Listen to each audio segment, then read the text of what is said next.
Hi, this is Lisa Blair. I'm a process-oriented psychotherapist based in Santa Fe, New Mexico.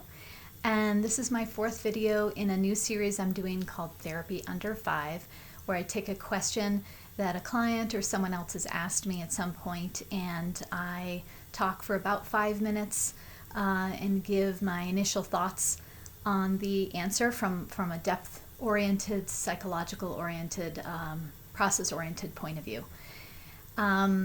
I give myself a few little notes to follow along, but a lot of it is just kind of off the cuff.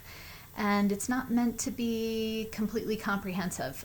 Certainly if we were talking longer about the question, I'm sure a lot of other important points would come up.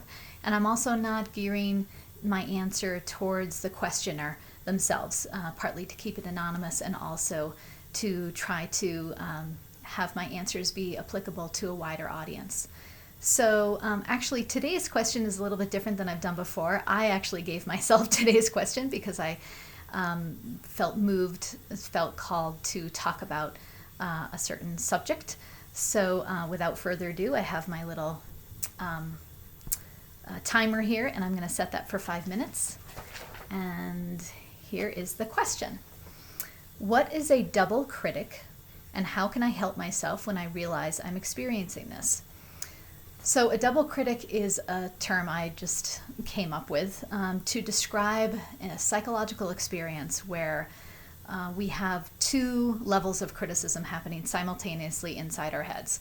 The first criticism is just you criticizing yourself about whatever it is. I'm so lazy, or oh my gosh, I can't believe I said it that way, or whatever the criticism is. Bad enough. Then there's another critic that happens after that. That's the double critic, where that critic says, it makes you feel bad for criticizing yourself in the first place. Oh my gosh, I can't believe you're criticizing yourself about this. I can't believe you're still criticizing yourself about this after all these years. What's wrong with you that you criticize yourself this much? So that is the critic on top of whatever the content criticism was in the first place.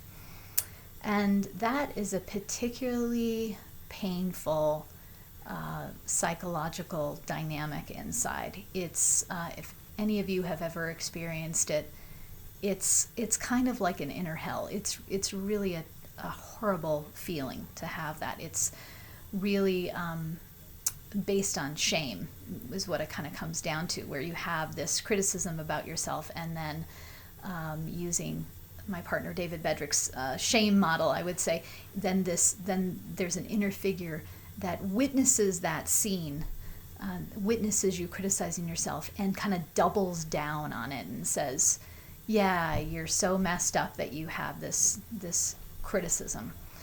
And it creates a kind of what I would call sort of like a double bind. A double bind is like a no-win situation. So for example, let's say you told somebody to be spontaneous. And let's say that person was spontaneous then after that.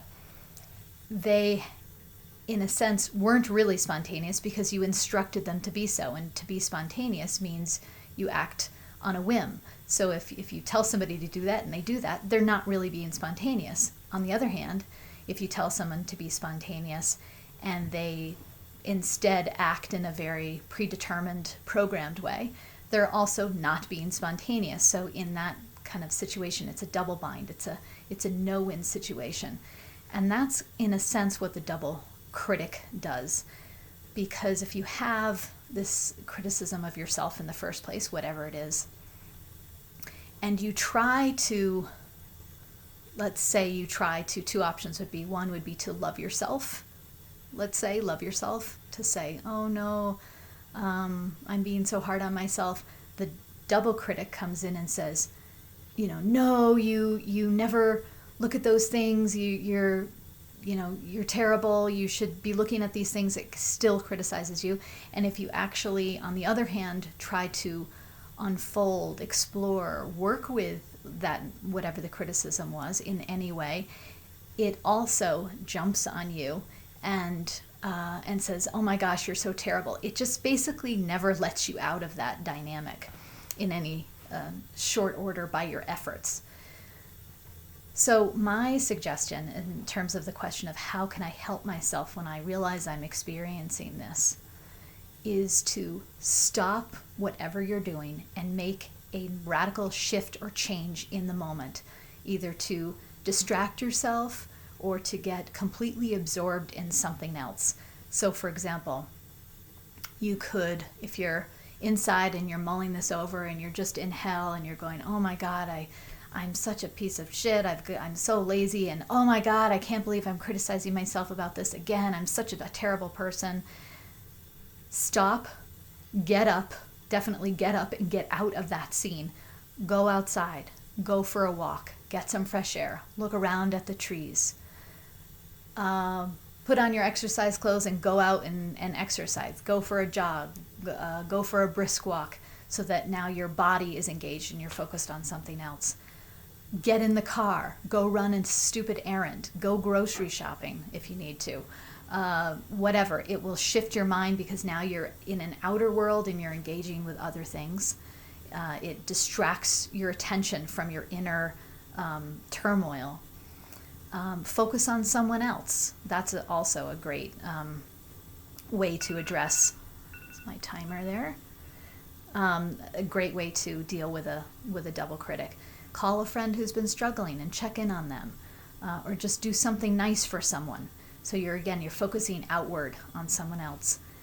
Go to the movies, or watch a movie at home, or put on Netflix and watch a TV show and watch that for a while to get yourself absorbed in another world.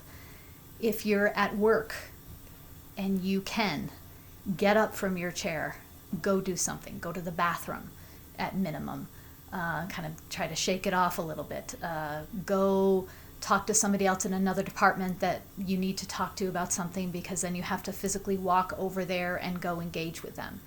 If you can take a break and go outside, walk around the building a few times.